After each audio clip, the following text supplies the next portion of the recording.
யாருமே திருட முடியாத ஒரு பொருளை சூப்பரா பிளான் பண்ணி திருடுறத நம்ம படத்துல மட்டும்தான் பார்த்திருக்கோம். ஆனா பிரான்ஸ்ல இருக்கிற ஒரு மியூசியம்ல அப்படி ஒரு திருட்டு உண்மையாவே நடந்திருக்கு. அவன் திருடின பொருளை பத்தி தெரியாதவங்க யாருமே இருக்க மாட்டாங்க. அப்படி அது என்ன பொருள், அதோட மதிப்பு என்ன, அந்த திருட மாட்டினானா இல்லையா, இது எல்லாம் தான் நம்ம இந்த வீடியோல பார்க்க போறோம். இந்த மாதிரி மிஸ்ட்ரி வீடியோ உங்களுக்கு பிடிக்கும்னா இந்த வீடியோக்கு ஒரு லைக் பண்ணிட்டு நம்ம சேனலை சப்ஸ்கிரைப் பண்ணிட்டு வீடியோ பாருங்க. நீங்க 1000 கோடி ரூபாய் கொடுத்தாலும் கிடைக்காத ஒரு பொருள் தான் இந்த மோனோலிசா பெயிண்டிங். 1911ஆம் வருஷம் பாரிஸ்ல சூடான கோடை காலத்தப்போ தெருக்கள் எல்லாம் வெறிச்சோடி இருந்திருக்கு. அங்க இருந்த லூவர் மியூசியம் வழக்கத்தை விட அமைதியா இருந்திருக்கு. அன்னைக்கு மண்டே இருந்தாலும் இந்த வெப்பத்துல யாரும் வெளியே வர தயாரா இல்ல. ஆனா ஒருத்தர் மட்டும் இந்த சந்தர்ப்பத்தை தனக்கு சாதகமா பயன்படுத்திக்க முடிவு பண்ணாரு. வின்சென்சோ பெரிஜியா அப்படிங்கிற ஒரு 29 வயசு இத்தாலிய ஒர்க்கர் மியூசியம்குள்ள போயிருக்கான். அங்க செவத்துல மாட்டியிருந்த உலக புகழ் பெற்ற ஓவியமான மோனோலிசாவை திருடி இருக்கான். பிரான்ஸ் போலீஸ் 2 வருஷம் அந்த ஓவியத்தை திருடினவனை கண்டுபிடிக்க ஃபேமஸான நிறைய பேரை அரெஸ்ட் பண்ணி விசாரிச்சிருக்காங்க. ஆனா அவங்களால உண்மையான திருடனை கண்டுபிடிக்க முடியல. இந்த திருட்டுக்கு அப்புறம் தான் இந்த ஓவியத்தோட மதிப்பு பல மடங்கு அதிகமாகிருக்கு. எப்படி ஒருத்தன் மட்டும் அந்த பெயிண்டிங்கை திருடுனான்னு தெரியுமா? அன்னைக்கு சண்டே ஈவினிங் சூரியன் மறையிற நேரத்துல லூவர் மியூசியம்ல இருந்து கடைசியா உள்ள இருந்த சில டூரிஸ்ட் எல்லாம் வெளியே வந்துட்டு இருந்தாங்க.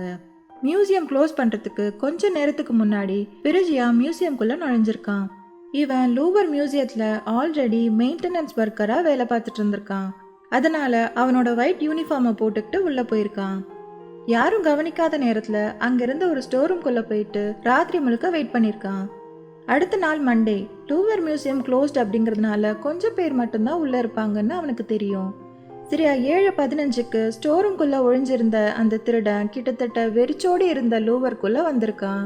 அங்க யாரும் இல்லாதப்போ அவன் செலோன் காரே அப்படிங்கிற ரூமுக்கு போயிருக்கான். அங்கதான் அந்த மோனோலிசா பெயிண்டிங் செவுத்துல மாட்டி இருந்திருக்கு. அந்த நேரத்துல மோனோலிசா பெயிண்டிங்க்கு தனி ரூம் எல்லாம் கிடையாது. இப்ப இருக்கிற அளவுக்கு ஃபேமஸும் கிடையாது. ஆனா இந்த திருடன் தான் அதை மாத்த போறான்னு அப்ப அவனுக்கு தெரியாது. சுத்தியும் யாரும் இல்லைன்னு கன்ஃபார்ம் பண்ண அவன் அந்த படத்தை ஆணில இருந்து எடுத்திருக்கான். அப்புறம் அந்த ரூம்க்கு பக்கத்துல இருந்த படிக்கட்டு கிட்ட போய் ஒரு ஸ்க்ரூ டிரைவரை யூஸ் பண்ணி அந்த பெயிண்டிங்கை ஃப்ரேம்ல இருந்து வெளியில எடுத்திருக்கான். அவன் கிட்ட இருந்த ஒரு வெள்ளை துணியை வச்சு அந்த பெயிண்டிங்கை மூடி அவனோட சட்டைக்குள்ள ஒளிச்சு வச்சுக்கிட்டு எக்ஸிட் டோர் கிட்ட போயிருக்கான். அவன் அந்த கதவை திறக்க ட்ரை பண்ணப்போ அது லாக் ஆகி இருந்திருக்கு. அந்த நேரத்துல அங்க வேலை பார்த்துட்டு இருந்த ஒரு பிளம்பர் அங்க வந்திருக்கான். அவன் இந்த திருடனை அங்க வேலை பார்க்கறவன்னு நினைச்சு கதவை திறந்து விட்டுருக்கான். திருடனும் மோனோலிசா பெயிண்டிங் எடுத்துக்கிட்டு அங்க இருந்து போயிருக்கான். இது எல்லாமே ஒரு சில நிமிஷத்துலயே நடந்து முடிஞ்சிருக்கு. ஆனா இந்த பெயிண்டிங் காணாம போன விஷயம் மத்தவங்களுக்கு தெரிய 28 மணி நேரம் ஆகியிருக்கு. ஏன்னா அப்ப போட்டோகிராஃபர்ஸ் எல்லாம் பெயிண்டிங் எடுத்துக்கிட்டு போய் போட்டோஸ் எடுக்கிறது வழக்கமா இருந்திருக்கு. அதனால செவர் காலியா இருக்கிறத பார்த்து அவங்க சாதாரணமா நினைச்சிருக்காங்க.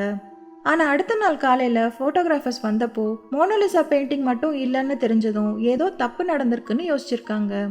அபிஷியலா மோனோலிசா காணாம போயிருக்குன்னு கன்ஃபார்ம் ஆனதுக்கு அப்புறம் போலீஸ்க்கு சொல்லியிருக்காங்க. இந்த விஷயம் வெளியே தெரிய ஆரம்பிச்சதும் உலகம் முழுக்க இருந்த மக்களுக்கு அதிர்ச்சியா இருந்திருக்கு.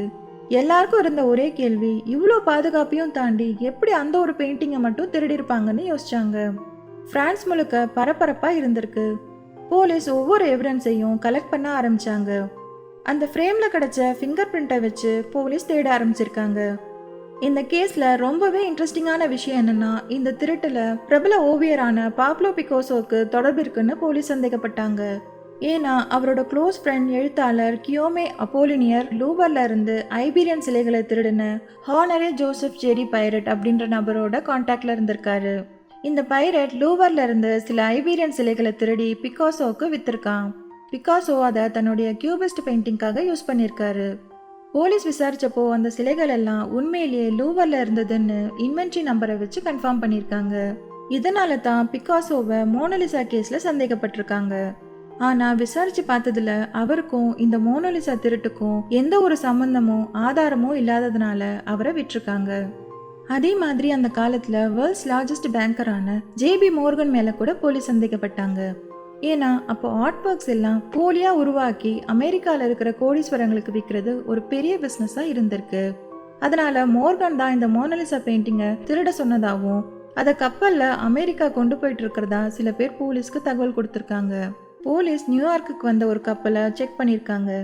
எல்லாருமே கண்டிப்பா அந்த ஓவியம் இதுல தான் இருக்கும்னு நம்பினாங்க. ஆனா கப்பல்ல மோனலிசா பெயிண்டிங் கிடைக்கல. அது சம்பந்தமா எந்த ஒரு ஆதாரமும் கிடைக்காததுனால மோர்கன் மேல கேஸ் எதுவும் ஃபைல் ஆகல. இப்படி உலகத்துல பல மூலையில இருந்தும் பல தியரிஸ் வந்துகிட்டே இருந்திருக்கு. ஆனா 2 வருஷம் ஆகியும் மோனலிசா எங்கன்னு யாருக்குமே தெரியல. போலீஸ் இந்த மோனலிசா ஓவியத்தை எங்கெங்கயோ தேடி பார்த்திருக்காங்க. ஆனா ஆச்சரியமான விஷயம் என்னன்னா அந்த பெயிண்டிங் ரொம்ப தூரத்துல இல்ல. லூவர்ல இருந்து வெறும் 2 மைல் தூரத்துல ஒரு சாதாரண அபார்ட்மெண்ட்ல தான் அதை மறைச்சு வச்சிருந்திருக்கான். அந்த அபார்ட்மெண்ட் வேற யாரோடதும் கிடையாது. மோனலிசா பெயிண்டிங்கை திருடின வின்சென்சோ பெரிஜியா இந்த அபார்ட்மெண்ட்ல தான் இருக்கான். லூவர்ல வேலை பார்த்துட்டு இருந்த அவனுக்கு அங்க இருக்கிற ஒவ்வொரு இடமும் நல்லாவே தெரியும். அதாவது மண்டே லூவர் க்ளோஸ் ஆகியிருக்கும், போட்டோகிராஃபர்ஸோட ஷெட்யூல் என்ன, முக்கியமா மோனலிசாவோட போட்டோ ஃப்ரேமை இவன் தான் ரெடி பண்ணியிருக்கான். அதனால தான் அவனால ஈஸியா அதை கழட்ட முடிஞ்சிருக்கு. போலீஸ் இவன் மேல சந்தேகப்பட்டு 2 தடவை இவனோட அபார்ட்மெண்ட்டுக்கு வந்திருக்காங்க. மோனலிசா பெயிண்டிங் பெரிஜியா அவனே செஞ்ச 2 அடுக்கு பெட்டியில மறைச்சு வச்சிருந்திருக்கான். ஆனா போலீஸ்னால அதை கண்டுபிடிக்க முடியல. பெரிஜியா மேல ஆல்ரெடி கிரிமினல் ரெக்கார்ட்ஸ் இருந்திருக்கு. அவனோட ஃபிங்கர் பிரிண்ட் கூட போலீஸ் ரெக்கார்ட்ஸ்ல இருக்கு. ஆனாலும் இத்தனை வருஷம் போலீஸ் கிட்ட மாட்டாம எப்படி தப்பிச்சான் தெரியுமா? அதுதான் ஃபிங்கர் பிரிண்ட்ஸ் இருக்கே, அதை வச்சு கண்டுபிடிச்சிருப்பாங்கன்னு நீங்க நினைச்சீங்கன்னா அங்கதான் ஒரு ட்விஸ்ட் இருக்கு. போலீஸ் கிட்ட இருந்தது அவனோட ரைட் ஹேண்டோட ஃபிங்கர் பிரிண்ட்ஸ் மட்டும்தான். ஆனா அந்த பெயிண்டிங் ஃப்ரேம்ல இருந்தது லெஃப்ட் ஹேண்ட் ஃபிங்கர் பிரிண்ட்ஸ். அதனால தான் இத்தனை நாள் இவன் தப்பிச்சிருக்கான். தப்பிச்ச கதையை விட மாட்டின கதை இன்னும் இன்ட்ரெஸ்டிங்கா இருக்கும், கேளுங்க. பெரிஜியா 2 வருஷம் வெயிட் பண்ணதுக்கு அப்புறம் இதுக்கு மேல பொறுமையா இருக்க முடியாதுன்னு சொல்லி லியோனார்டோ அப்படின்ற பேர்ல புளோரன்ஸ்ல இருக்கிற ஆர்ட் டீலர் ஆல்ஃபிரடோ கெரிக்கு ஒரு அனானிமஸ் லெட்டர் எழுதியிருக்கான். அந்த லெட்டர்ல அவன் கிட்ட மோனலிசா பெயிண்டிங் இருக்குன்னு, அதை அதோட உண்மையான இடத்துக்கே திருப்பி தர நினைக்கிறதா சொல்லி எழுதியிருந்தான். அந்த ஆர்ட் டீலரும் அவரோட அசிஸ்டண்ட்டும் பெரிஜியாவை புளோரன்ஸ்ல இருக்கிற ஒரு ஹோட்டல் ரூம்ல மீட் பண்றதுக்காக வர சொல்லியிருக்காங்க. பெரிஜியாவும் உடனே புளோரன்ஸ்க்கு அடுத்த ட்ரெயினை பிடிச்சி கிளம்பி போயிருக்கான். ஹோட்டல் ரூம்ல பெரிஜியா கொண்டு வந்த பெட்டியை திறந்து பார்த்திருக்காங்க. அதுல மோனலிசா பெயிண்டிங் இருந்திருக்கு. செக் பண்ணி பார்த்ததுல அது உண்மையாவே ஒரிஜினல் வேர்ல்டு ஃபேமஸ் பெயிண்டிங்கான மோனலிசா தான்னு கன்ஃபார்ம் பண்ணியிருக்காங்க. ஆல்ரெடி இந்த ஓவியத்தை இத்தாலிக்கு கொண்டு வந்து கொடுத்தா பெரிஜியாவுக்கு ரிவார்ட்ஸ் கொடுக்கறதா சொல்லியிருந்தாங்க. அதனால அவனை வெயிட் பண்ண சொல்லியிருக்காங்க.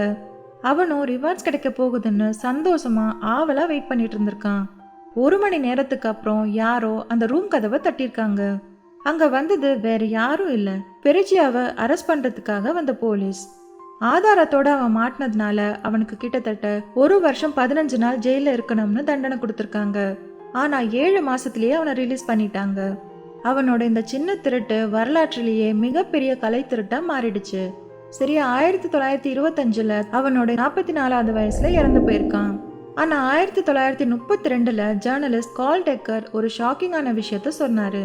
அதாவது இந்த திருட்டுக்கு பின்னாடி மாஸ்டர் மைண்ட் ஒருத்தன் இருக்கிறதாவும், அவனோட பேரு எட்வர்டோ டி வால்ஃபெர்னோ. போலி ஓவியத்தை ரெடி பண்ணி விற்கிறதுல எக்ஸ்பர்ட்டான இவர் ஒரு பிளான் பண்ணியிருக்காரு. அதாவது மோனலிசா பெயிண்டிங் மாதிரியே 6 டூப்ளிகேட் பெயிண்டிங்கை ரெடி பண்ணி அதை அமெரிக்கா கோடீஸ்வரருக்கு விற்கலான்றது தான் அவரோட பிளான். ஆனா உண்மையான மோனலிசா காணாம போனா மட்டும்தானே அந்த டூப்ளிகேட்க்கு வேல்யூ இருக்கும்.